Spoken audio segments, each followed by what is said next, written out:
हाँ जी, नमस्कार, राधे राधे, जय श्री कृष्ण। कैसे हैं सब लोग? बढ़िया, मज़े में, आनंद में। चलिए, ईश्वर आप सबको हमेशा आनंद में रखें, खूब मज़े में रखें, खूब स्वाध्याय करें, खूब अध्ययन करें, खूब मेहनत करें और अपना ख्याल रखें। ठीक है, क्योंकि ये ज़्यादा ज़रूरी है इस कोरोना के काल में, अपना खूब ख्याल रखें। ठीक है, खैर चलिए, बात कर रहे थे ब्रिटिश काल में भारतीय शिक्षा के ऊपर क्या क्या चीज़ें हुई, और उसी कड़ी में हम लोगों ने पिछली कक्षा में विशेष रूप से बात कर रहे थे विश्वविद्यालय अधिनियम की। और इस विश्वविद्यालय अधिनियम को जो है, मैंने कहा कि 1904 में इसको पारित किया गया।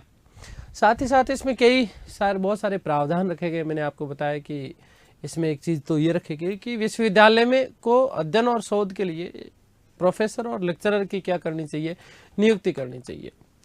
उप सदस्यों की संख्या के बारे में भी हमारी चर्चा हुई कि 50 से कम और 100 से अधिक नहीं होने चाहिए। उप सदस्यों का जो कार्यकाल है वो 6 वर्ष जो है होना चाहिए। ये सारी की सारी बातें हम लोग कर चुके थे। साथ ही साथ विश्वविद्यालयों पर मैंने कहा कि सरकारी नियंत्रण को क्या कर दिया गया, बढ़ा दिया गया, और सरकार को सेनेट द्वारा पारित प्रस्तावों पर निषेधाधिकार, एक तरीके से वीटो पावर जो था, ये वीटो पावर दे दिया गया। अशासकीय जो कॉलेज थे, इनके ऊपर भी सरकारी नियंत्रण को बढ़ा दिया गया, और गवर्नर जनरल को विश्वविद्यालयों की क्षेत्रीय सीमाएं निश्चित करने का क्या दे दिया गया था, अधिकार दे दिया गया था। लॉर्ड कर्जन ने शिक्षा में बहुत सारे परिवर्तन किए थे, और उसके उद्देश्य मैंने आप लोगों को बताया कि एक तरीके से राजनैतिक उद्देश्य ज़्यादा था। ठीक है, सबसे ज़्यादा जो अयोग्य या फिर अचर्चित या जिससे लोग प्यार नहीं करते थे, वो ऐसा गवर्नर जनरल कहा जाता था। कौन? Lord Curzon. ठीक है, साथ ही साथ मैंने आपको बताया कि भारत में शिक्षा महानिदेशक की जो नियुक्ति है वो भी लॉर्ड कर्जन के समय की गई थी। और मैंने कहा था कि होमवर्क करना है, ठीक है ना, तो शिक्षा महानिदेशक के रूप में पहला व्यक्ति HW, और होमवर्क करते हुए ऑरेंज खाना है आपको, तो HW ऑरेंज जो था। ठीक है ना, तो ये सारी की सारी बातें हम लोगों ने कर ली। मैंने आपको कहा कि 1910 में गोपाल कृष्ण गोखले ने इंपेरियल लेजिस्लेटिव काउंसिल में शिक्षा के बारे में अपने कुछ प्रस्ताव रखे थे, और उन्होंने कहा कि 6 से लेकर के 10 वर्ष तक की जो आयु के बच्चे हैं, इन बच्चों के लिए निःशुल्क और अनिवार्य शिक्षा प्राथमिक स्तर पर जो है ये प्रारंभ की जानी चाहिए। इस चीज की गोपाल कृष्ण गोखले ने मांग की थी 1910 में। अब ये मांग करने के 3 साल बीत गए। कितने साल बीत गए? 3 साल बीत गए, और 21 फरवरी 1913 को शिक्षा नीति पर सरकारी प्रस्ताव पारित किया गया, और इस प्रस्ताव में वस्तुतः अनिवार्य शिक्षा वाली जो बात कही गई थी गोपाल कृष्ण गोखले के द्वारा, इस बात को स्वीकार नहीं किया गया। यद्यपि अंग्रेज लोग ऐसा मानते थे कि भारत में जो निरक्षरता है, इस निरक्षरता को समाप्त किया जाना चाहिए। निरक्षरता को समाप्त किया जाने पर जोर दिया गया, लेकिन अनिवार्य शिक्षा का जो प्रावधान रखा गया था गोपाल कृष्ण गोखले के द्वारा, उसको एक तरीके से अस्वीकार कर दिया गया। और साथ ही साथ इस शिक्षा नीति में एक प्रावधान और किया गया कि प्रत्येक प्रांत में एक विश्वविद्यालय की क्या होनी चाहिए, स्थापना होनी चाहिए। चलिए बात करते हैं हम लोग किसकी? शिक्षा नीति पर सरकारी प्रस्ताव। शिक्षा नीति पर सरकारी प्रस्ताव।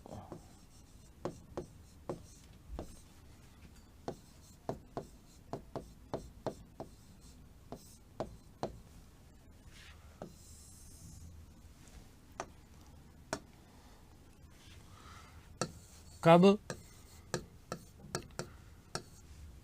तो 21/2/1913। ठीक है, मुख्य बातें क्या क्या रही, मुख्य बातें क्या है इसकी, तो ध्यान रखिएगा। भारत में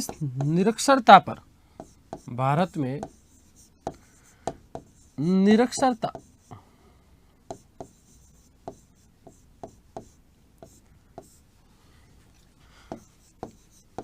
समाप्त करने पर जोर दिया गया। समाप्त करने पर जोर दिया गया।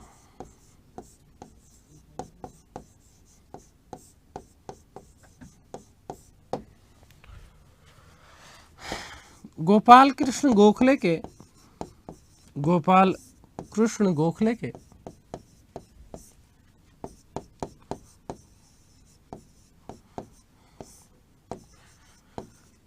अनिवार्य शिक्षा के प्रावधान को या अनिवार्य शिक्षा के प्रस्ताव को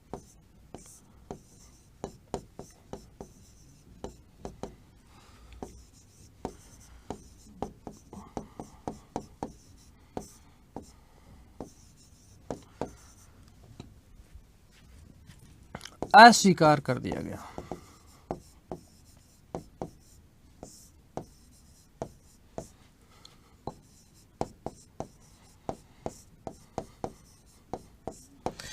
प्रत्येक प्रांत स्तर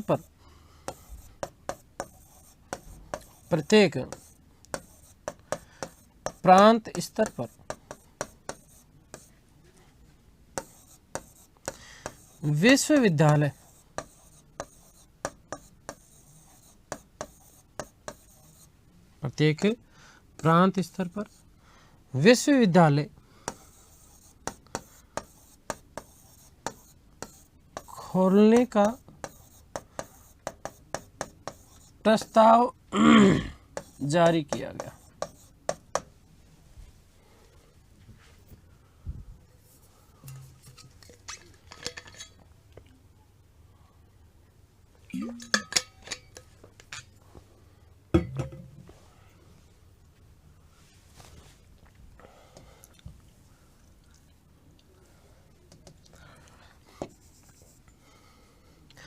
शिक्षा के क्षेत्र में निजी भागीदारी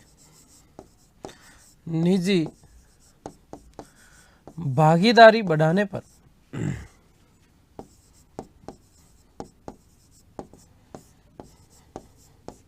बल दिया गया। ठीक है, तो ये मुख्य प्रावधान थे शिक्षा नीति 1913 के।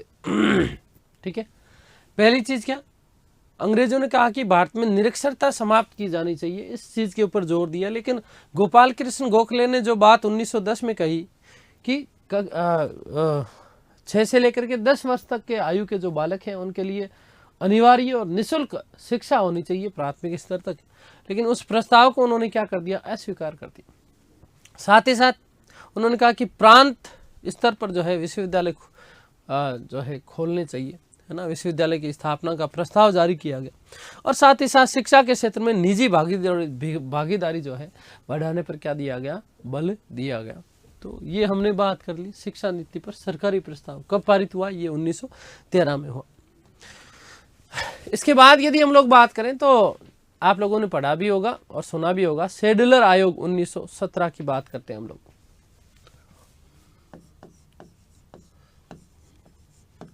शेड्यूलर आयोग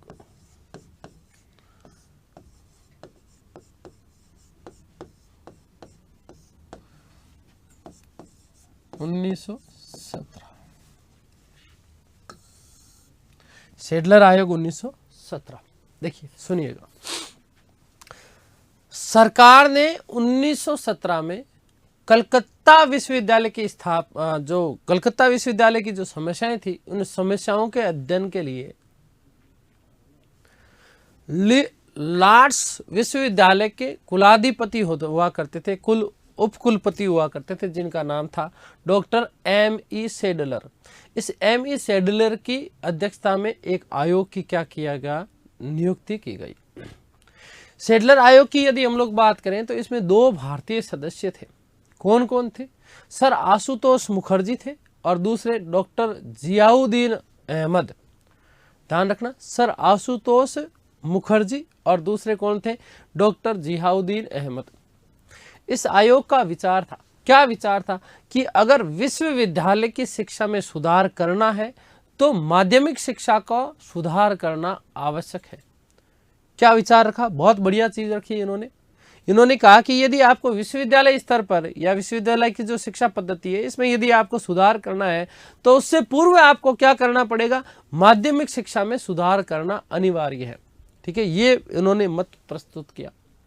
सेडलर ने 1904 का जो अधिनियम आया था, विश्वविद्यालय अधिनियम, इस अधिनियम की बहुत कड़े शब्दों में उन्होंने क्या की थी, आलोचना की।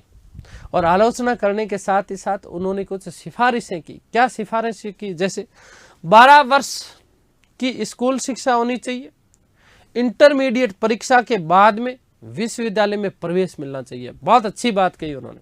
दूसरी बात देखो, वापस सुनना। पहली चीज क्या कि 12 वर्ष की स्कूल शिक्षा होनी चाहिए और उसके बाद में इंटरमीडिएट परीक्षा होनी चाहिए, और इस इंटरमीडिएट परीक्षा को पास करने के बाद में बालक कहाँ पर प्रवेश करे, विश्वविद्यालय में प्रवेश करे। आगे बात समझ क्लियर है।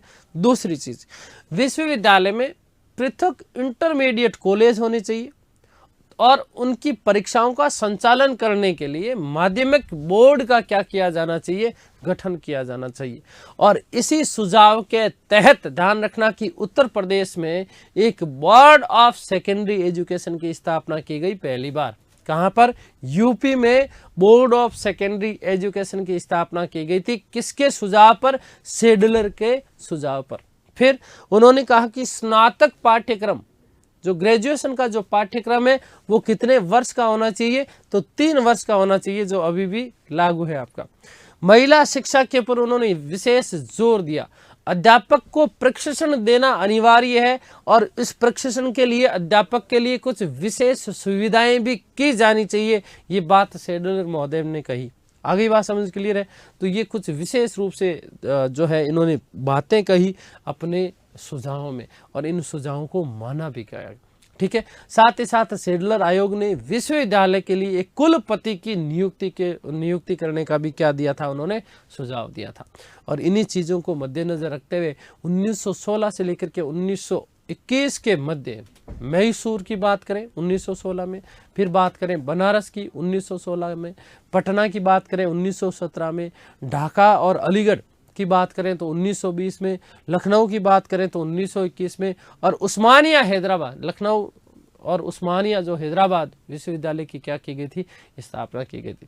ध्यान रखना कि रियासतों में मैसूर और हैदराबाद रियासत में सबसे पहले विश्वविद्यालय स्थापित किए गए थे। वेरी मोस्ट इंपॉर्टेंट प्रश्न आपका बनता है कि किन किन रियासतों में सबसे पहले जो है विश्वविद्यालय स्थापित किया गया। तो ध्यान रखना कि मैसूर और हैदराबाद जो रियासतें थी, यहाँ पर जो है विश्वविद्यालय क्या किए गए थे, स्थापित किए गए थे। ठीक है। आगे बात समझ में क्लियर है। आपको पता होना चाहिए कि 1919 में मॉन्टेग्यू चेम्सफोर्ड सुधार अधिनियम आए। ठीक है ना। और इस मॉन्टेग्यू चेम्सफोर्ड सुधार अधिनियम में एक बहुत चीज खतरनाक वाली चीज लागू की गई थी। वस्तुतः आप लोगों को पता होना चाहिए कि प्रांतों में द्वैध शासन स्थापित किया गया था। प्रांतों में द्वैध शासन क्या कर दिया गया था, स्थापित कर दिया गया था। और इसी मॉन्टेग्यू चेम्सफोर्ड सुधार अधिनियम के द्वारा 1919 का जो मॉन्टेग्यू चेम्सफोर्ड सुधार अधिनियम था, इसी अधिनियम के द्वारा दोस्तों ध्यान रखना कि शिक्षा को प्रांतीय विषय का जो है प्रांतीय विषय बना दिया गया। शिक्षा को क्या बना दिया गया, प्रांतीय विषय बना दिया गया। शिक्षा को निर्वाचित मंत्री के नियंत्रण में कर दिया गया कि शिक्षा के लिए, एजुकेशन के लिए अलग से जो है मंत्री होएगा और उसकी मंत्री का जो है निर्वाचन किया जाएगा और वो शिक्षा की चीजें देखेगा। शिक्षा के लिए केंद्रीय अनुदान जो मिलता था, उस केंद्रीय अनुदान को हालांकि क्या कर दिया गया था, बंद कर दिया गया था। तो हम लोग बात कर रहे थे सेडलर आयोग की। किसकी बात कर रहे थे, सेडलर आयोग की। तो देखिएगा कब, 1917 में। क्यों?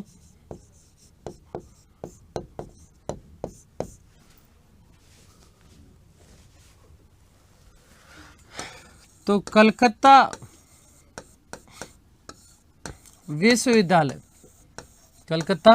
विश्वविद्यालय की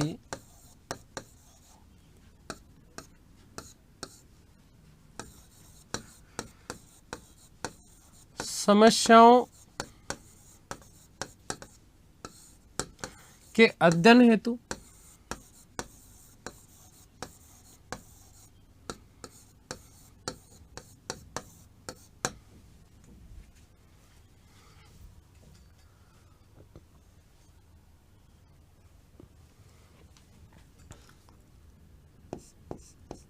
M.E. सेडलर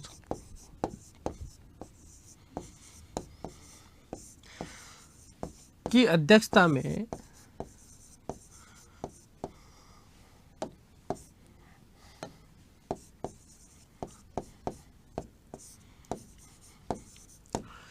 एक आयोग गठित किया गया।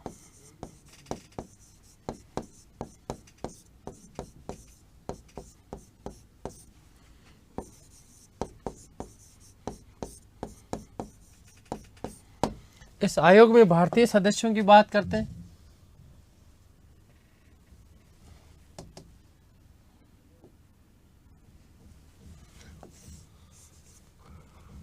भारतीय सदस्य, भारतीय सदस्य, 2 भारतीय सदस्य हैं इसमें, 2। कितने भारतीय सदस्य हैं इसमें? 2 भारतीय सदस्य हैं।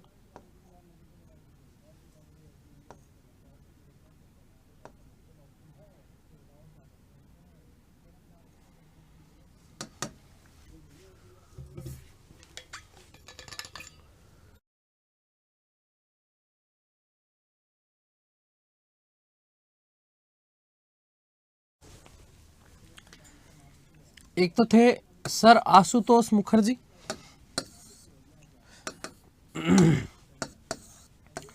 सर आशुतोष मुखर्जी,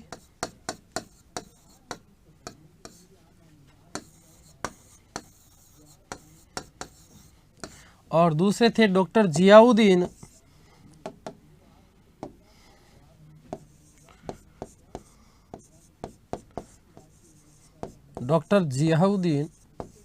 अहमद। ठीक है,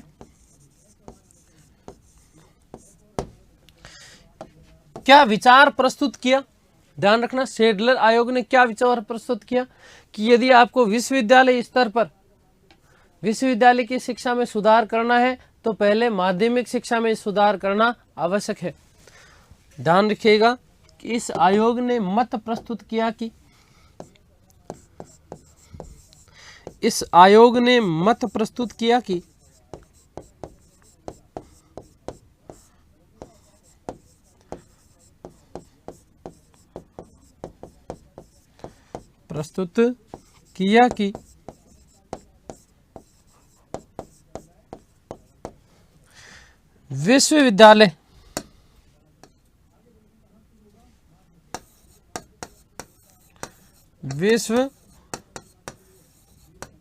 विश्वविद्यालय शिक्षा में सुधार हेतु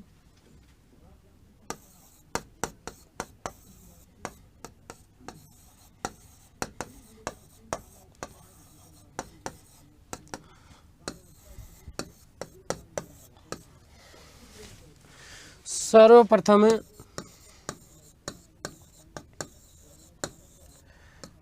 माध्यमिक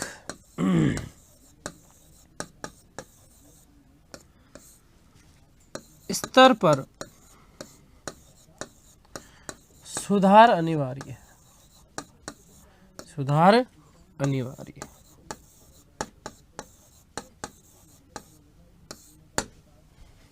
माध्यमिक स्तर पर सुधार अनिवार्य है।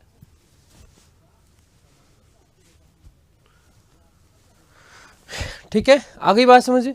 पहली चीज इन्होंने कही कि यदि विश्वविद्यालय स्तर पर यदि आपको सुधार करना है तो इससे पूर्व उसका बेस मजबूत करो। और बेस क्या है उसका? माध्यमिक स्तर। क्या है? इस माध्यमिक स्तर पर यदि आप सुधार कर देंगे तो विश्वविद्यालय स्तर पर अपने आप हो जाएगा। तो पहली चीज, ठीक है। दूसरी चीज, इन्होंने जो 1904 का विश्वविद्यालय अधिनियम जो आया था, इस विश्वविद्यालय अधिनियम की इसने भर्त्सना की, आलोचना की। आलोचना करने के साथ साथ कुछ नए प्रस्ताव उसमें रखे कि ये सिफारिश की कि ये चीजें होनी चाहिए। ठीक है, तो ध्यान रखना कि शेडलर आयोग ने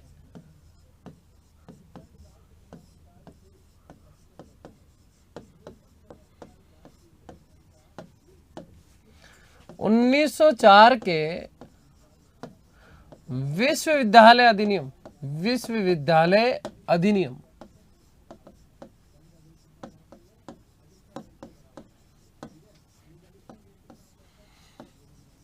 की आलोचना की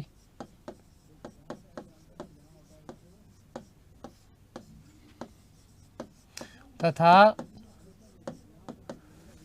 निम्न सिफारिश की। क्या सिफारिश की साहब? तो पहली चीज तो उन्होंने क्या कही? पहली चीज उन्होंने कही कि 12 वर्ष की स्कूली शिक्षा होनी चाहिए और उसके बाद में इंटरमीडिएट परीक्षा के बाद विश्वविद्यालय में क्या होना चाहिए? प्रवेश होना चाहिए। 12 वर्ष की स्कूल शिक्षा होनी चाहिए। स्कूल शिक्षा कितने वर्ष की? 12 वर्ष की होनी चाहिए और उसके बाद में एक इंटरमीडिएट परीक्षा होनी चाहिए। उसके माध्यम से जो है विश्वविद्यालय में क्या होना चाहिए? प्रवेश होना चाहिए। ठीक है, 12 वर्ष की स्कूली शिक्षा के बाद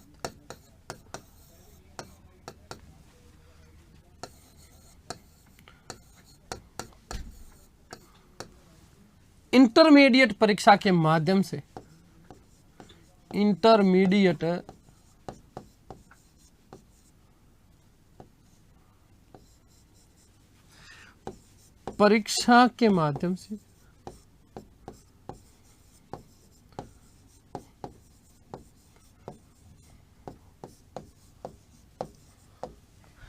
विश्वविद्यालय में प्रवेश होना चाहिए।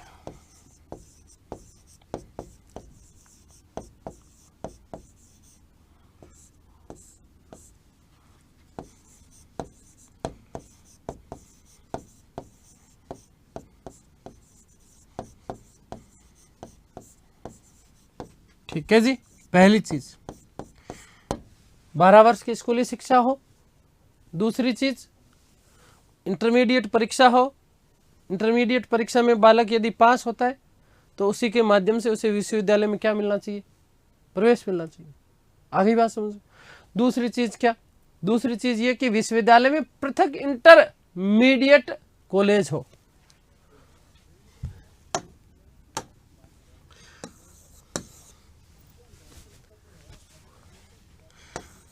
विश्वविद्यालय में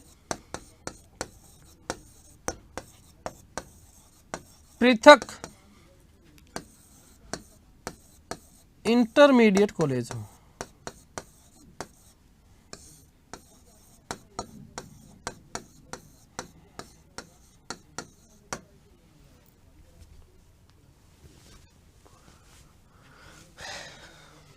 ठीक है, नंबर 3 इंटरमीडिएट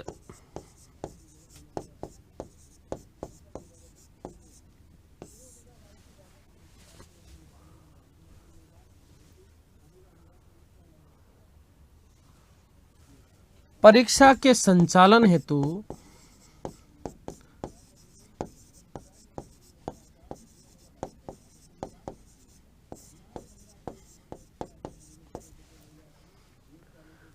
माध्यमिक बोर्ड का गठन किया जाना चाहिए।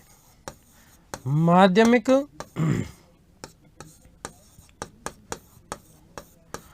बोर्ड का गठन किया जाए।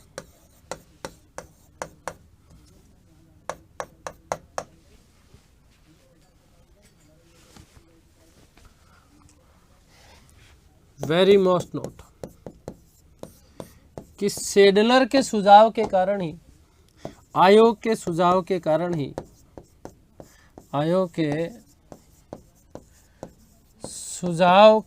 ही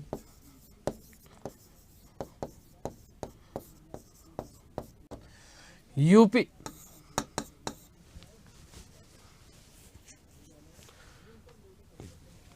में बोर्ड ऑफ सेकेंडरी एजुकेशन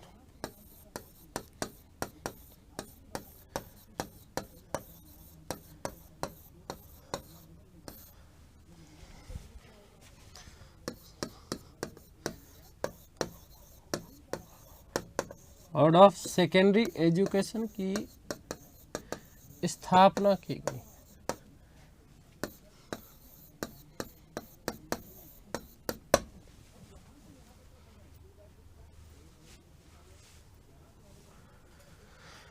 ठीक है, नेक्स्ट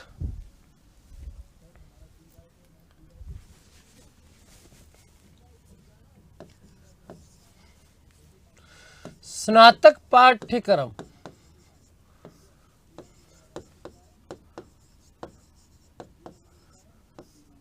3 वर्ष का होना चाहिए, 3 वर्ष के लिए हो। ठीक है। चौथी चीज, 5वीं चीज, महिला शिक्षा पर जोर दिया गया। महिला शिक्षा पर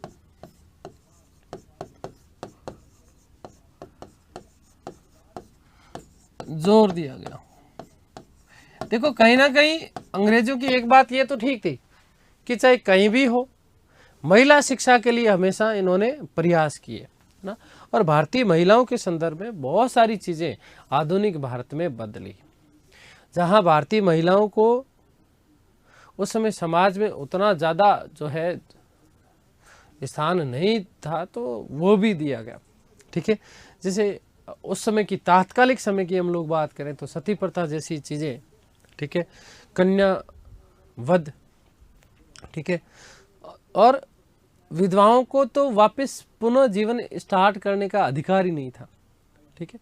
तो ये विधवा पुनर्विवाह अधिनियम भी पारित किया गया, आप लोगों को पता होना चाहिए, विशेष रूप से 1856 में। हालांकि लॉर्ड डलहौजी के काल में विधेयक पारित किया गया और इसे लागू कर दिया गया कैनिंग के समय। किसके समय? कैनिंग के समय। बहुत सारी चीजें है ना। तो हिंदू विधवा विवाह पुनर्अधिनियम आया। ठीक है। महिलाओं के लिए भरण पोषण अधिनियम लाया गया। बहुत सारी चीजें हुई। शिक्षा के ऊपर विशेष रूप से जोर दिया गया। 1828 में आप लोगों को पता होना चाहिए कि सती प्रथा जैसी जो चीज़ थी उसके ऊपर रोक लगा दी गई। कन्या हत्या, ठीक है, इसके ऊपर रोक लगा दी गई। डाकण प्रथा हुआ करती थी, आप लोगों को पता होना चाहिए, इस डाकण प्रथा के ऊपर जो है रोक लगा दी गई, है ना। तो ये सारी की सारी चीज़ें कहीं ना कहीं महिला शिक्षा के लिए बहुत सारी चीज़ें की आधुनिक भारत में इन अंग्रेजों ने। ठीक है। एक इसमें और आपका बिंदु बचता है, मैंने आपको कहा कि अध्यापक की प्रशिक्षण की सुविधाओं का भी विस्तार किया। अध्यापक प्रशिक्षण, अध्यापक प्रशिक्षण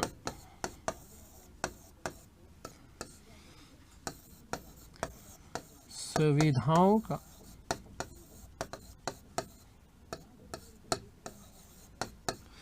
विस्तार।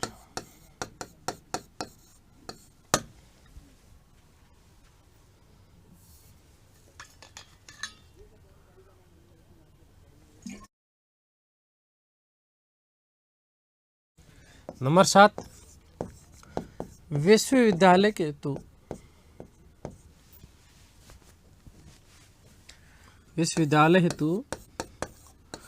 कुलपति की नियुक्ति करने की मांग रखी गई। ठीक है।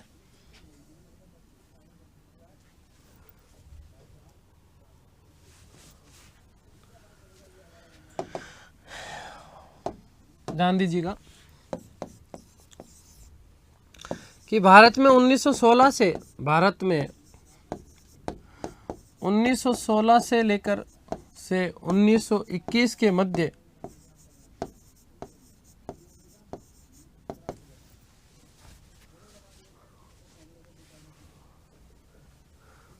अनेक विश्वविद्यालय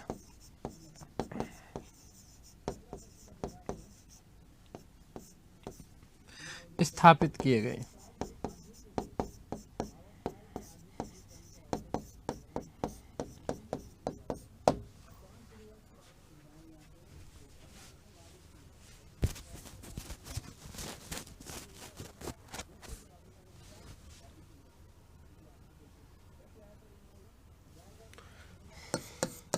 वेरी मोस्ट इंपॉर्टेंट, हैदराबाद,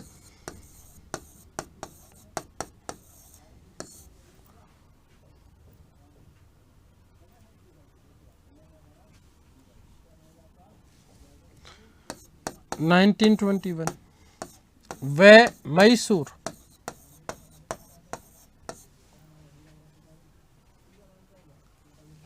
1916 दो ऐसी रियासतें थी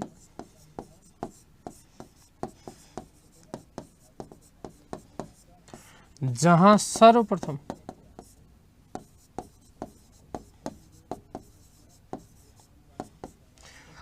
विश्वविद्यालय स्थापित हुए। विश्वविद्यालय स्थापित हुए।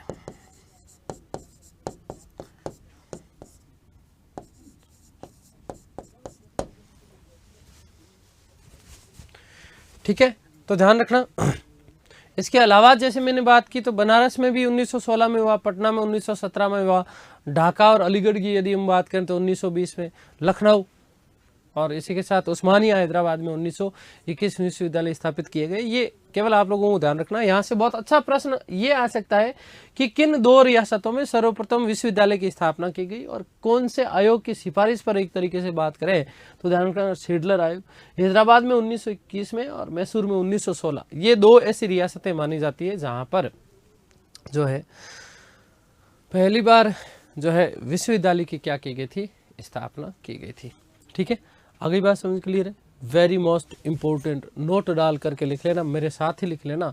और समझा भी दिया मैंने आपको कहा कि 1919 का जो मोंटेग्यू चेम्सफोर्ड सुधार अधिनियम आया, इस सुधार अधिनियम में एक तो प्रांतों में द्वैध शासन लागू किया गया था और इसी द्वैध शासन के अंतर्गत एक चीज की गई कि शिक्षा को प्रांतीय विषय बना दिया गया।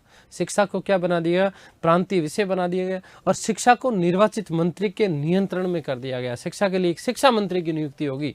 आगे बात समझ किसके लिए, शिक्षा के लिए शिक्षा मंत्री। ठीक है ना, आगे बात समझ क्लियर है। और शिक्षा के लिए केंद्रीय अनुदान यहाँ पर क्या कर दिया गया था, बंद कर दिया गया। तो 1919 मॉन्टेग्यू चेम्सफोर्ड सुधार अधिनियम,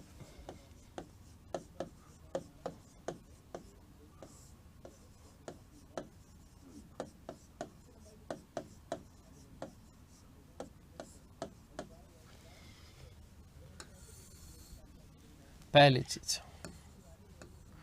कि शिक्षा को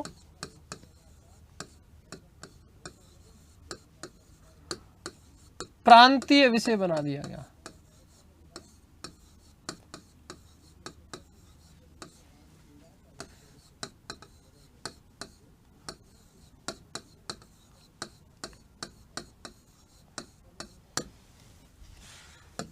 और शिक्षा हेतु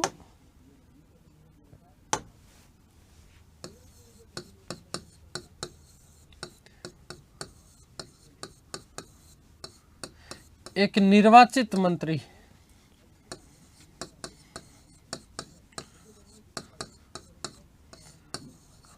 आई मीन टू से क्या बेटा जी, शिक्षा मंत्री, शिक्षा मंत्री की नियुक्ति की जाए। ठीक है, शिक्षा का नियंत्रण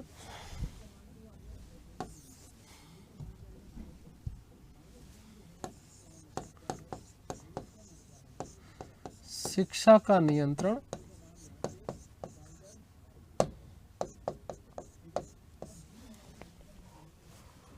उसके हाथों में दे दिया गया।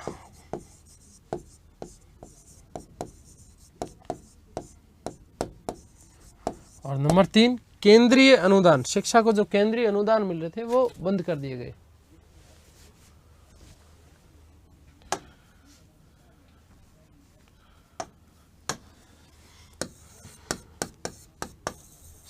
शिक्षा के लिए केंद्रीय अनुदान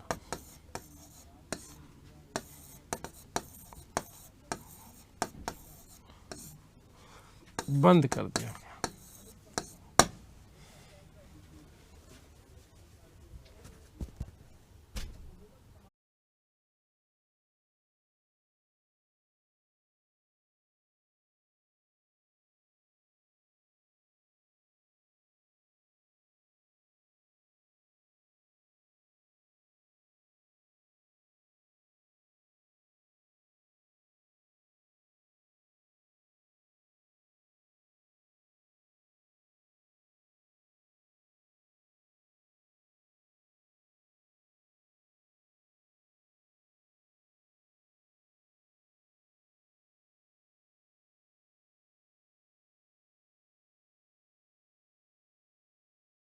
बात कर ली शेडलर आयोग की, और यहीं से एक थोड़ा सा हमने चर्चा की मॉन्टेग्यू चेम्सफोर्ड सुधार अधिनियम की। चलिए आगे इस कड़ी को यदि बढ़ाएं तो हार्टोग समिति, कौन सी? हार्टोग समिति। और हार्टोग समिति 1929। शिक्षा का जो स्तर था, ये स्तर लगातार लगातार लगातार लगातार लगातार गिर रहा था, और इसी स्तर को सुधारने के लिए 1929 में डॉक्टर माफ कीजिएगा सर फिलिप हार्टोग की अध्यक्षता में एक समिति का जो है नियुक्ति की गई, और इस समिति ने कुछ सिफारिशें लागू की। क्या सिफारिशें लागू की? सुनिएगा। उन्होंने कहा कि प्राथमिक जो शिक्षा है, इस प्राथमिक शिक्षा पर बल दिया जाना चाहिए, लेकिन इसे अनिवार्य नहीं किया जाना चाहिए। प्राथमिक शिक्षा पर इन्होंने बल अवश्य दिया, लेकिन उन्होंने अनिवार्य करने की निंदा कर दी। ग्रामीण जो छात्र हैं, इन ग्रामीण छात्रों को मिडिल स्कूल तक की शिक्षा देने के बाद में कॉलेज में प्रवेश के स्थान पर उन्हें व्यावसायिक और औद्योगिक शिक्षा दी जानी चाहिए, ताकि उनको रोजगार सृजन का अवसर मिले। तीसरी चीज, विश्वविद्यालय की शिक्षा केवल और केवल उन्हीं लोगों को दी जानी चाहिए, अनिवार्य मत करो इसको, जो विश्वविद्यालय शिक्षा को प्राप्त करने के लिए योग्य हो। भाई एक तरीके से कहीं ना कहीं बात करें तो शेडलर ने जो बात कही, इंटरमीडिएट परीक्षा होनी चाहिए, और इंटरमीडिएट परीक्षा के बाद में ही जो है विश्वविद्यालय में क्या मिलना चाहिए? प्रवेश मिलना चाहिए। तो कहीं ना कहीं ये चीज ठीक थी। और ध्यान रखना कि इस हार्टोग समिति की सिफारिश के आधार पर ही 1935 में केंद्रीय शिक्षा सलाहकार बोर्ड CABE, है ना, केंद्रीय शिक्षा सलाहकार बोर्ड का जो है क्या किया गया? पुनर्गठन किया गया था। ध्यान रखना कि केब का जो गठन किया गया, केंद्रीय शिक्षा सलाहकार बोर्ड का जो गठन किया गया था, वो गठन किया गया था 1920 में। कब किया गया था? 1920 में किया गया था। केंद्रीय शिक्षा सलाहकार बोर्ड 1920 में क्या किया गया था? इसका गठन किया गया था। पुनर्गठन हुआ 1935 में। ठीक है ना? आगे बात समझ क्लियर है? तो ये चीज़ विशेष रूप से आप लोग ध्यान रखना। इसको 1923 में केंद्रीय शिक्षा सलाहकार बोर्ड को 1923 में जो है भंग कर दिया गया था। क्या कर दिया गया था? भंग कर दिया गया था। एक व्यक्ति थे जिनका नाम था इंचकेप। इस इंचकेप की अध्यक्षता में एक समिति का गठन किया गया, और यहाँ पर ये जो समिति जो थी, इसका नाम मिलता है भारतीय छंटनी समिति। अपने काम का नहीं है, लेकिन फिर भी चलिए ध्यान रखिएगा, भारतीय छंटनी समिति। और इसकी सिफारिश के आधार पर जो है केंद्रीय शिक्षा सलाहकार बोर्ड को क्या कर दिया गया था? भंग कर दिया गया था, है ना? आगे बात समझ। केब जो था ये विशेष रूप से निरक्षरता विरोधी अभियान, ठीक है ना, इसके तहत 1939 ईस्वी में डॉक्टर सैयद महमूद की अध्यक्षता में एक प्रौढ़ शिक्षा समिति इसके लिए क्या कर दी गई थी? नियुक्त कर दी गई थी। ठीक है, चलिए थोड़ी सी मैं आप लोगों को एक बात बता देता हूं। नोट कि 1920 ईस्वी में केंद्रीय शिक्षा सलाहकार बोर्ड, केंद्रीय शिक्षा सलाहकार बोर्ड, शिक्षा सलाहकार बोर्ड की स्थापना की गई।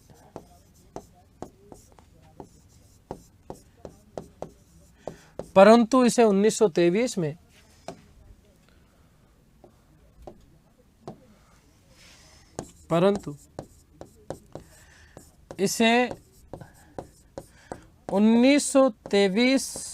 ईस्वी में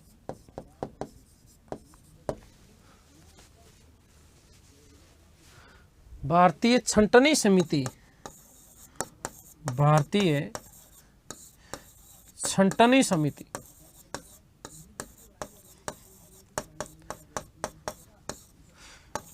की सिफारिश पर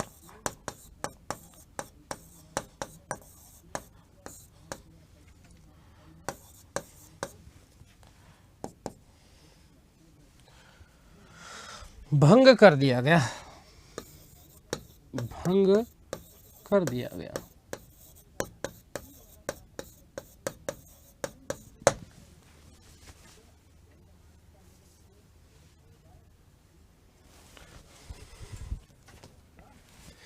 चलिए बात करते हैं हार्टोग समिति।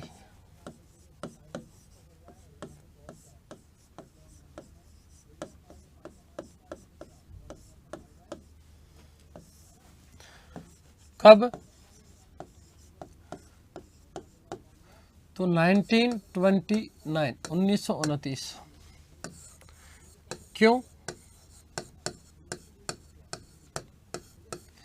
तो शिक्षा के गिरते हुए स्तर को उठाने हेतु, शिक्षा के स्तर को, शिक्षा के घटते हुए स्तर, घटते हुए स्तर को उठाने हेतु। ठीक है, आगे बात समझ क्लियर है। शिक्षा का जो लगातार स्तर गिर रहा था, इस स्तर को जो घट रहा था, इसको उठाने के लिए वापस प्रयास करना चाहिए, कुछ चीजें नई लागू की जानी चाहिए। इसलिए सर फिलिप हार्टोग की अध्यक्षता में, है ना, अध्यक्ष कौन थे? अध्यक्ष सर फिलिप हार्टोग।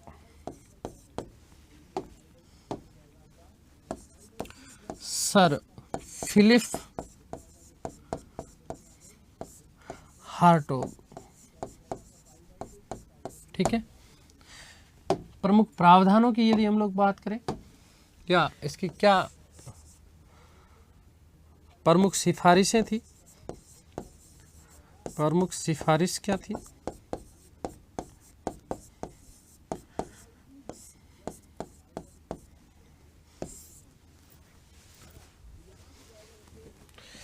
तो ध्यान रखना कि पहली चीज तो क्या कि प्राथमिक शिक्षा पर बल दिया गया, लेकिन उन्होंने कहा कि अनिवार्य शिक्षा की निंदा की। प्राथमिक शिक्षा के ऊपर बल दिया लेकिन अनिवार्य शिक्षा की क्या की? निंदा की। प्राथमिक शिक्षा पर बल दिया गया, प्राथमिक शिक्षा पर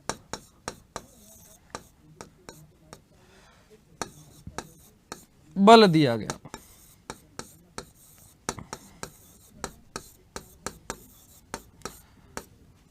परंतु अनिवार्य शिक्षा, अनिवार्य शिक्षा की निंदा की, शिक्षा की निंदा की, निंदा की। नंबर 2,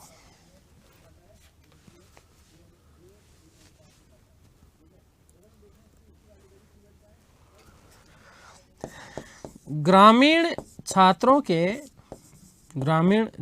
के मिडिल स्कूल तक की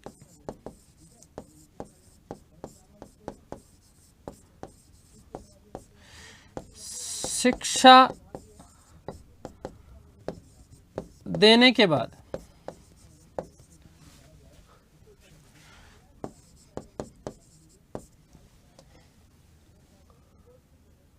ठीक है, ग्रामीण जो छात्र हैं इनको मिडिल स्कूल तक की जब शिक्षा मिल जाए, ये शिक्षा पूरी होने के बाद में उनको विशेष रूप से व्यावसायिक और औद्योगिक शिक्षा दी जानी चाहिए ताकि वो उनके लिए रोजगार का सृजन हो। ठीक है, विश्वविद्यालय की शिक्षा की बाध्यता नहीं होनी चाहिए। विश्वविद्यालय की शिक्षा केवल उन्हीं लोगों के लिए हो जो इसके लिए योग्य हो। शिक्षा देने के बाद उन्हें व्यावसायिक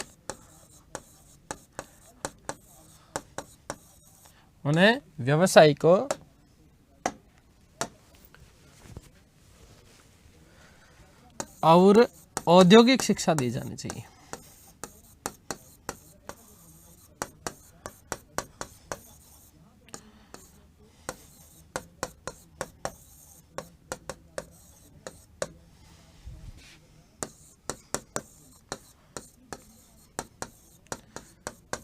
ताकि रोजगार सृजन में आसानी हो।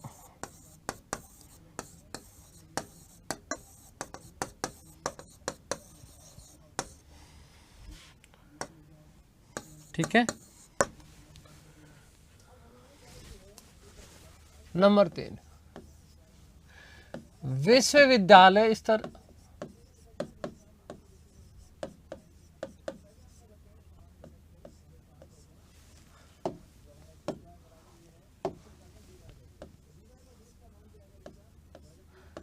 की शिक्षा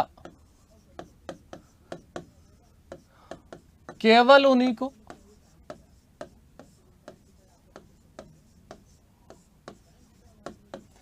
जो इसके योग्य हो, इसके योग्य हो, ठीक है, जो इसके क्या हो, योग्य हो। इसके अलावा जबरदस्ती कोई किसी के साथ में नहीं करेगा भाई आपको ये करना ही करना है, ठीक है। आ गई बात समझ, क्लियर है। तो ये सारी की सारी चीजें करी गई। अब इसीलिए ध्यान रखना कि इसी हार्टोग समिति की सिफारिश पर 1935 में एक बार पुनः कैब केंद्रीय शिक्षा सलाहकार बोर्ड का क्या किया गया, पुनर्गठन किया गया कि हार्टोग समिति की सिफारिश के आधार पर ही हार्टोग समिति की सिफारिश के आधार पर ही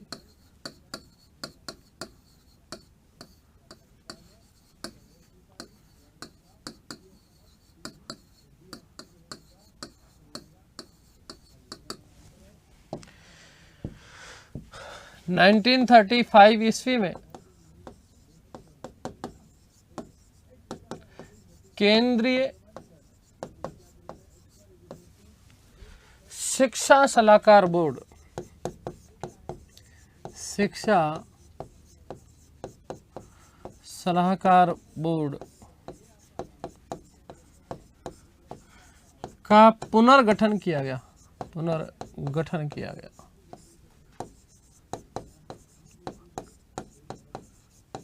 ठीक है, इसको बोलते हैं केब।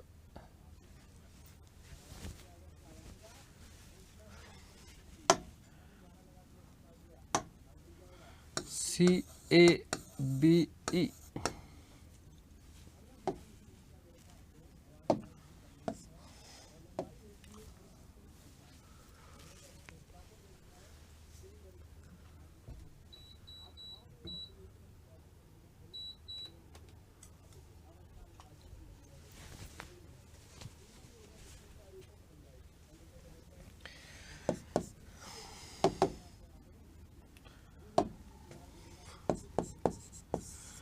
इसी के तत्वाधान में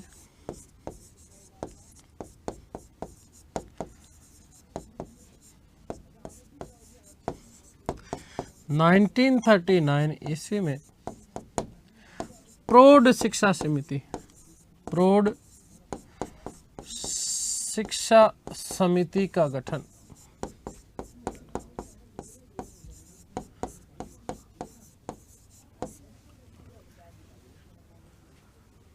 डॉक्टर सैयद महमूद, डॉक्टर सैयद महमूद की अध्यक्षता, महमूद की अध्यक्षता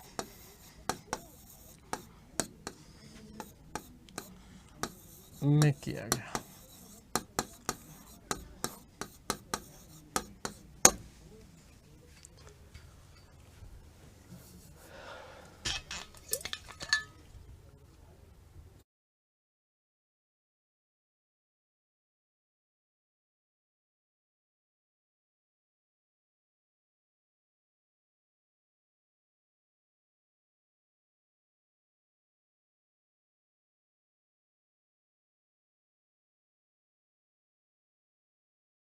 चलिए, तो ये बात हो गई हार्टोग समिति की।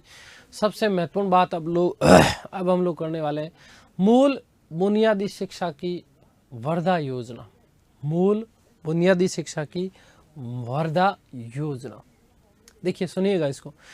1937 में 1937 में गांधी जी का समाचार पत्र चलता था जिसका नाम था हरिजन।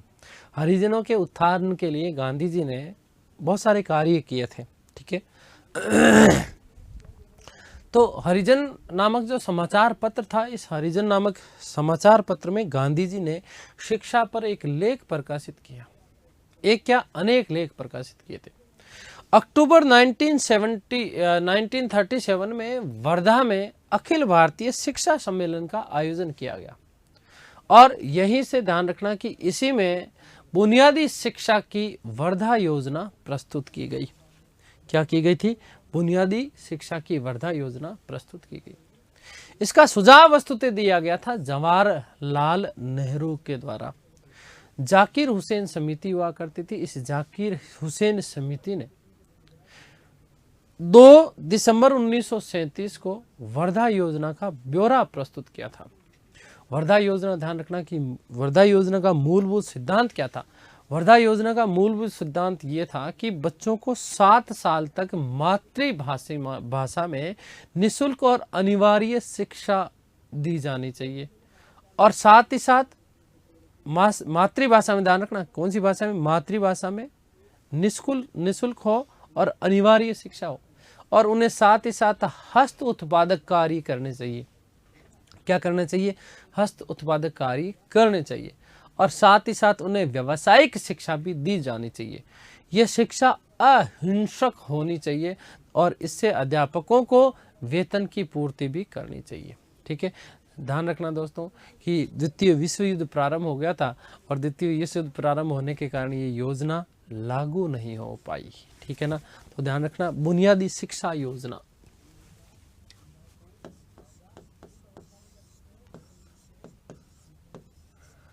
बुनियादी शिक्षा योजना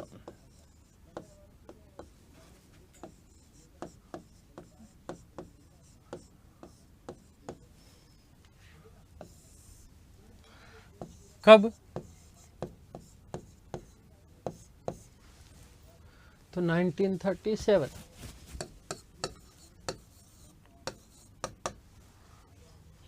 कहाँ?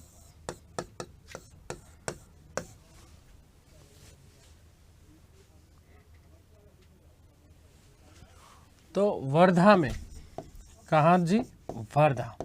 ठीक है, इसलिए ध्यान रखना इसको वर्धा योजना भी कहा जाता है। क्या कहा जाता है इसको? वर्धा योजना भी कहा जाता है।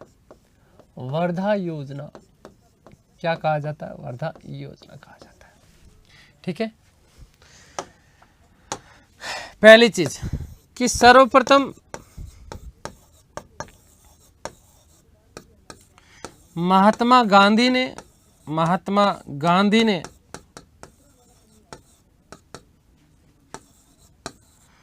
वेरी मोस्ट इंपॉर्टेंट कर लेना, ये जो लाइनें मैं अब लिख रहा हूं और बोल रहा हूं, अपने हरिजन नामक समाचार पत्र में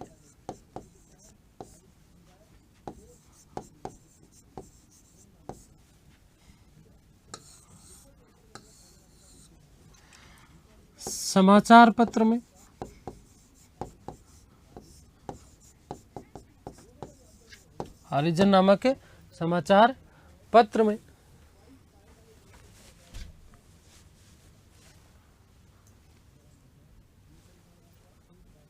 शिक्षा पर लेख प्रकाशित किए। शिक्षा पर लेख प्रकाशित किए।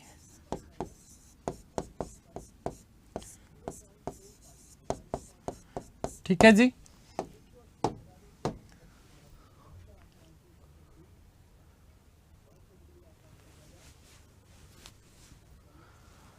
अक्टूबर 1937 में, अक्टूबर 1937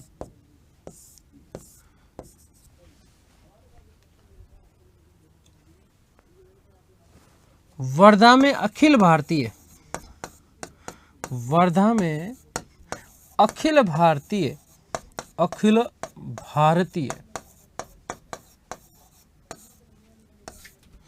शिक्षा सम्मेलन,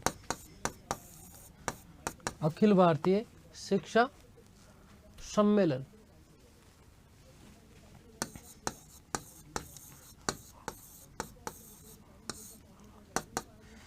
अखिल भारतीय शिक्षा सम्मेलन में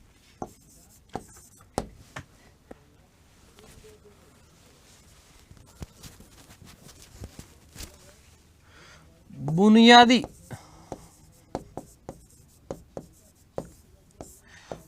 शिक्षा की योजना प्रस्तुत की।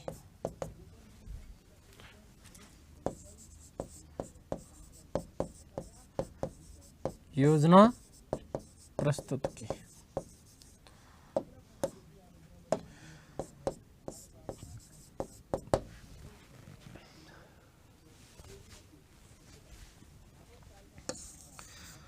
सुझाव मैं शॉर्ट में लिख रहा हूं, JLN जवाहरलाल नेहरू ने दिया था।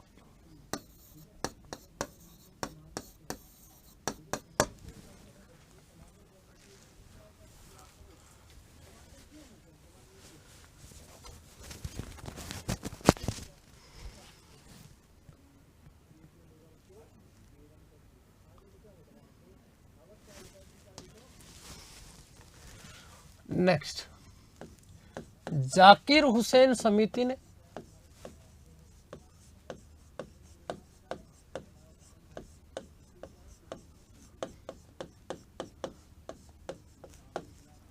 दो दिसंबर 2/12/1937 को, ध्यान रखना कौन सी समिति है, जाकिर हुसैन समिति, ठीक है ना। कब? 2/12/1937 को वर्धा योजना का ब्यौरा प्रस्तुत किया। वर्धा योजना का ब्यौरा प्रस्तुत किया।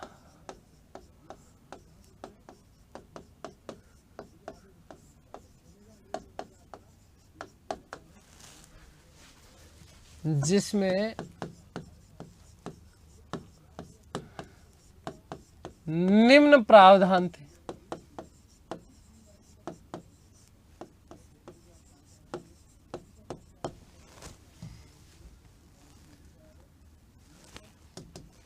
क्या क्या प्रावधान थे? नंबर 1, पहली चीज मैंने आपको कही कि बच्चों को 7 साल तक मातृभाषा में निःशुल्क और अनिवार्य शिक्षा दी जाए। बच्चों को 7 वर्ष की आयु तक, बच्चों को 7 वर्ष की आयु तक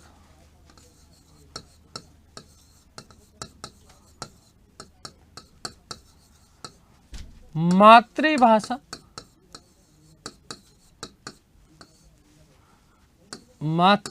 में अनिवार्य निःशुल्क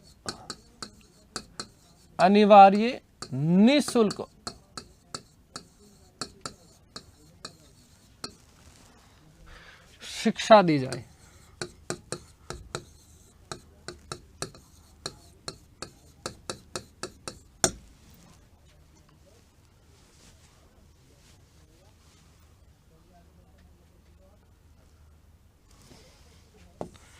बच्चों को हस्त उत्पादक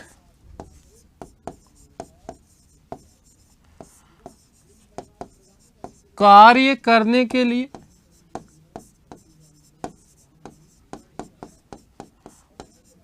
प्रोत्साहित किया जाना चाहिए।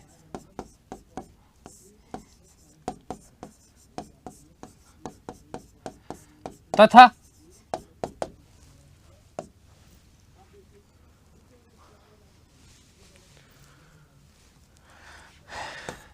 व्यावसायिक शिक्षा दी जानी चाहिए।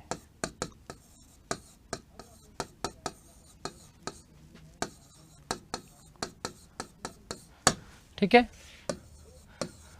और तीसरी चीज, भाई बापू है मूल में, तो क्या होना चाहिए? शिक्षा अहिंसक होनी चाहिए और अध्यापकों को वेतन भी मिलना चाहिए।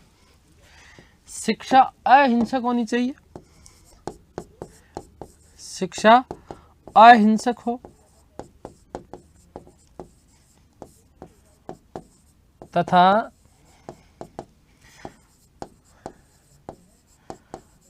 अध्यापकों को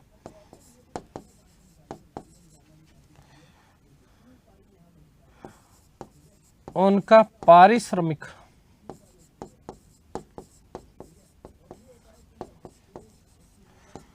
भी प्राप्त हो। अध्यापकों को उनको उनका पारिश्रमिक भी प्राप्त हो।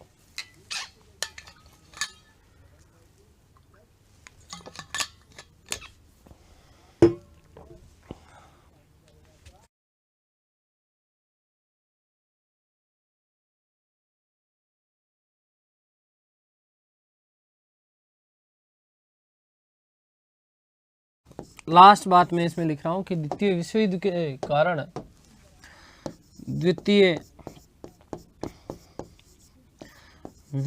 के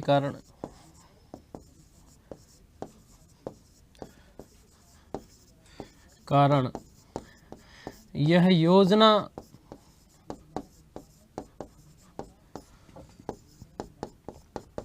लागू नहीं हो पाई। ठीक है, दूसरा विश्व युद्ध प्रारंभ हुआ और इसी विश्व युद्ध के कारण जो है ये योजना लागू नहीं हो पाई थी। ठीक है, चलिए जल्दी से बात कर लेते हैं। अब विशेष बातें हम लोगों ने कर ली है, थोड़ी सी बात करते हैं। सार्जेंट योजना 1944।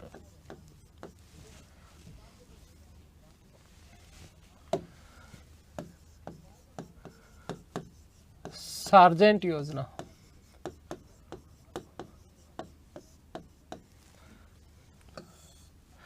कब? तो 1944 में, 1944 ईस्वी। देखिए सुनिएगा भाई, 1944 में भारत सरकार ने शिक्षा सलाहकार थे जिनका नाम था जॉन सार्जेंट। इन्होंने राष्ट्रीय शिक्षा योजना तैयार की थी। ठीक है ना, जॉन सार्जेंट ने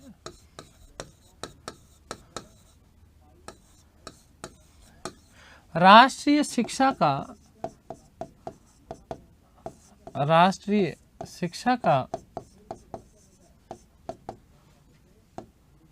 या शिक्षा की योजना तैयार की, योजना तैयार करी थी। ठीक है, समय हो गया है तो इसको थोड़ा सा जल्दी से देख लेते हैं। ठीक है, क्या क्या प्रावधान रखे गए? पहली चीज उन्होंने कहा कि देश में प्राथमिक और उच्च माध्यमिक विद्यालय स्थापित किए जाएं। पहली चीज कि देश में प्राथमिक और उच्च माध्यमिक, देश में प्राथमिक व उच्च माध्यमिक विद्यालय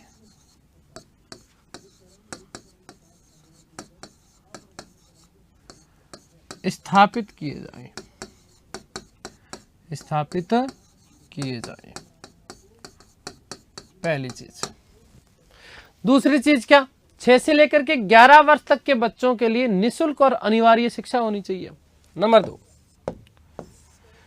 6 से 11 वर्ष के बच्चों हेतु, वर्ष के बालकों हेतु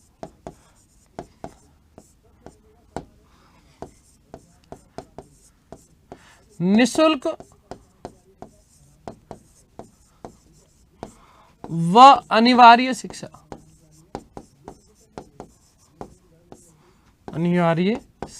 होनी चाहिए।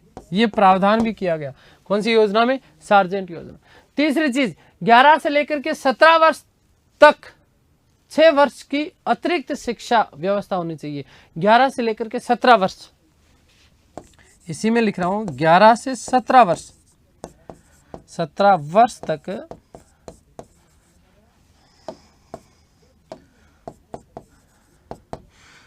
6 वर्ष की अतिरिक्त शिक्षा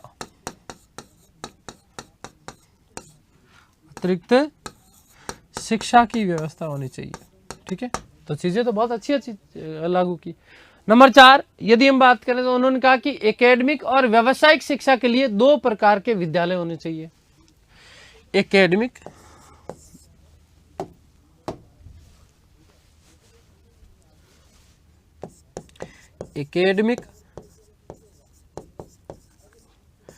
व व्यावसायिक शिक्षा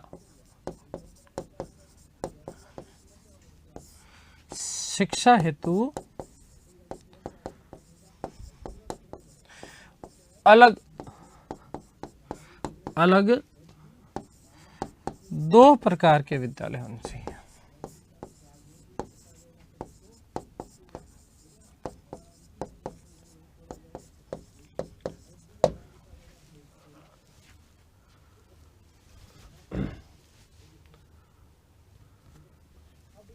ठीक है, तो ये सारी की सारी प्रावधान रखे गए कि एकेडमिक और व्यावसायिक शिक्षा के लिए 2 प्रकार के विद्यालय होने चाहिए। 6 से लेकर के 11 वर्ष तक के बालकों के लिए अनिवार्य और निःशुल्क शिक्षा होनी चाहिए।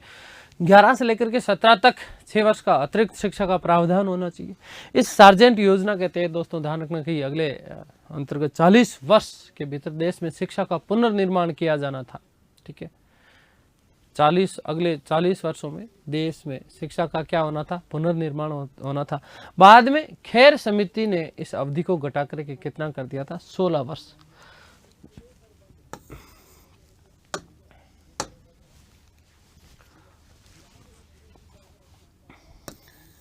इस समिति के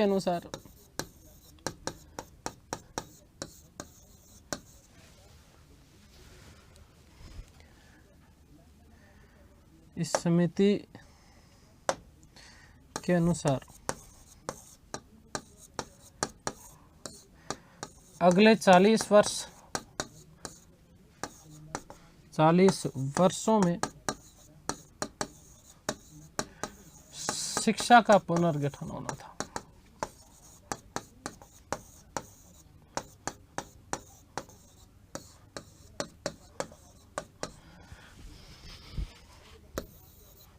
जिसे खेर समिति की सिफारिश पर खेर समिति की सिफारिश पर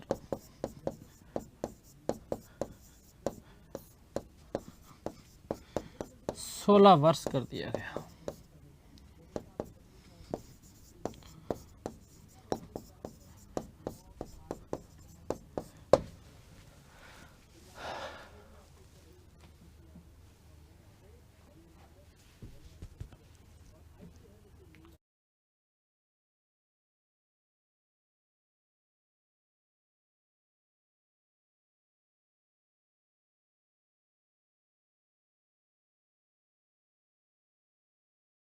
चलिए उसके बाद करते हैं थोड़ा सा राधाकृष्णन आयोग 1948-49।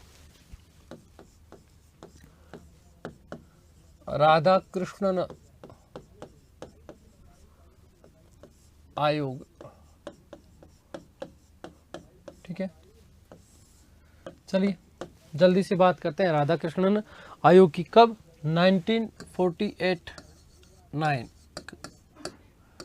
1948-49, ठीक है। आजादी के बाद सरकार ने नवंबर 1948 में डॉक्टर सर्वपल्ली राधाकृष्णन की अध्यक्षता में एक आयोग नियुक्त किया था। अध्यक्ष कौन है?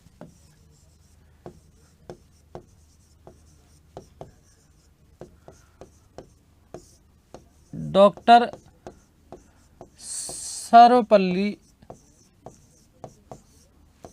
राधाकृष्णन, ठीक है। अध्यक्ष कौन है? डॉक्टर सर्वपल्ली राधाकृष्णन, ठीक है। और इस आयोग की नियुक्ति करी और इस आयोग को क्या करना था? विश्वविद्यालय शिक्षा पर क्या देनी थी? रिपोर्ट देनी थी। क्यों? तो विश्वविद्यालय शिक्षा पर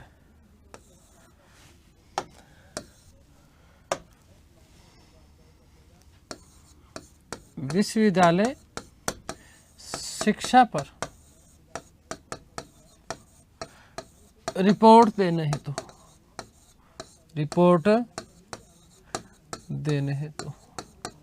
ठीक है। इस आयोग का क्या किया गया? गठन किया गया। तो ध्यान रखना कि इसको, एक तो ध्यान रखना कि इसे विश्वविद्यालय आयोग भी कहा जाता है। इसीलिए इसे ध्यान रखना कि इसे विश्वविद्यालय आयोग भी कहा जाता है। यहीं पर लिख रहा हूं कि इसे विश्वविद्यालय आयोग भी कहा जाता है, आयोग भी कहा जाता है। आगे बात समझ क्लियर है? चलिए, क्या क्या प्रावधान किए गए? उन्होंने कहा कि विश्वविद्यालय से पूर्व 12 वर्ष का अध्ययन होना चाहिए। क्या क्या प्रावधान है?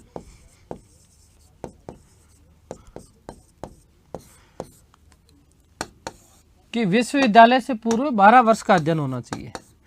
विश्वविद्यालय से पूर्व 12 वर्ष, कितने वर्ष बेटा जी? 12 वर्ष का अध्ययन होना चाहिए।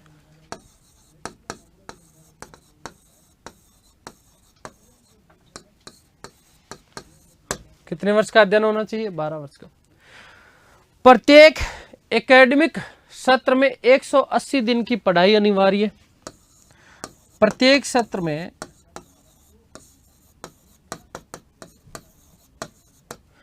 180 दिन की पढ़ाई अनिवार्य, क्या कर दी गई? अनिवार्य कर दी गई। आगे उच्च शिक्षा जो है समवर्ती सूची का होना चाहिए। उच्च शिक्षा समवर्ती सूची का हो, सूची का विषय हो।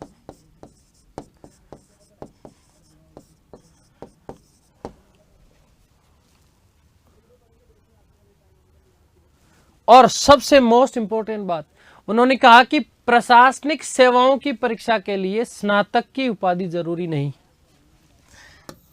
प्रशासनिक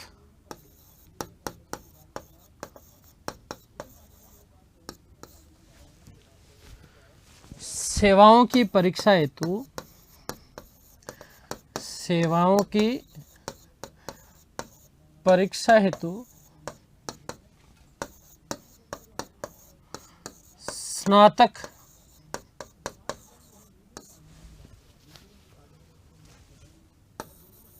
की उपाधि अनिवार्य नहीं, अनिवार्य नहीं। ठीक है, आगे बात समझिए। तो ये सारी चीजें की गई। राधाकृष्ण आयोग की सिफारिश के आधार पर 1953 ईस्वी में विश्वविद्यालय आयोग का गठन किया गया। यूजीसी, विश्वविद्यालय अनुदान आयोग, यूजीसी का गठन किया गया। और 1956 में संसद ने एक अधिनियम पारित किया और इसे स्वायत्त बना दिया गया। ठीक है ना, कि ध्यान रखना कि इसी समिति की सिफारिश के आधार पर, इसी वेरी मोस्ट इंपॉर्टेंट है, इसको कर लेना इंपॉर्टेंट, इसी समिति की सिफारिश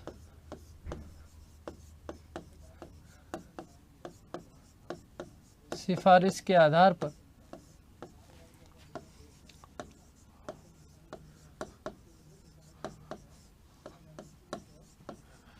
1953 में 1953 ईस्वी में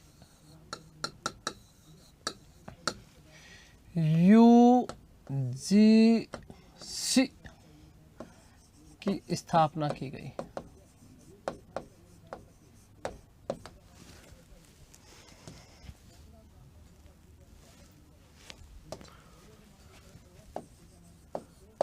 ठीक है, यूजीसी की स्थापना राधाकृष्ण समिति के आधार पर। आगे बात समझ के लिए, यूजीसी का मुख्यालय नई दिल्ली में है, ध्यान रखना, और उसके 6 क्षेत्रीय कार्यालय।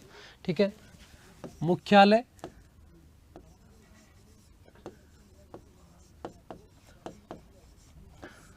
नई दिल्ली में है।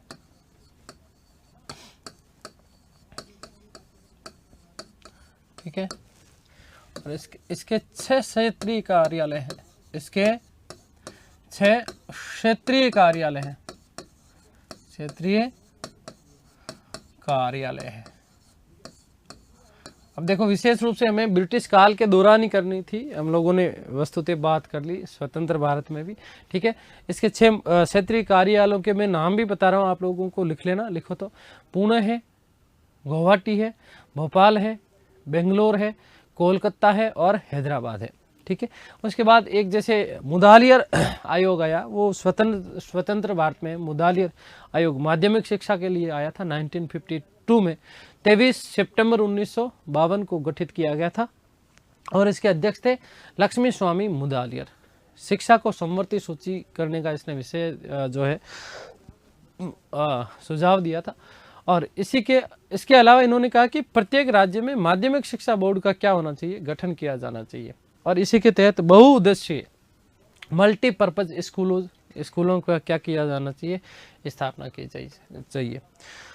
इसी मुदालियर के तहत ही 4 दिसंबर 1957 को माध्यमिक शिक्षा बोर्ड राजस्थान का गठन हुआ था, ठीक है। ये बात भी आप लोग विशेष रूप से ध्यान रखना। देखो, हमारे क्योंकि सिलेबस में पाठ्यक्रम में जो है ब्रिटिश शिक्षा काल के दौरान वाली बातें थी, लेकिन फिर भी मैंने आपको ये एक्स्ट्रा बता दी। इसके अलावा जैसे एक कोठारी आयोग आया था 1964 में, 1964 में डॉक्टर दौलत सिंह कोठारी की अध्यक्षता में कोठारी आयोग नियुक्त किया गया था। कोठारी आयोग ने 1966 में एक रिपोर्ट प्रस्तुत की थी और इसमें समान विद्यालय मतलब कॉमन स्कूल प्रणाली के तहत शिक्षा नीति की सिफारिशें की।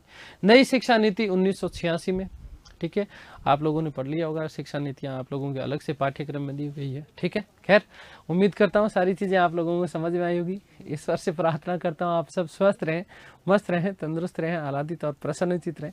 इस राशि की संपूर्ण खुशियाँ आपको और आपके परिवार को मिले। मिलते हैं बहुत जल्द हमारी दूसरी क्लास में, तब तक के लिए सभी को धन्यवाद, नमस्कार, थैंक यू सो मच।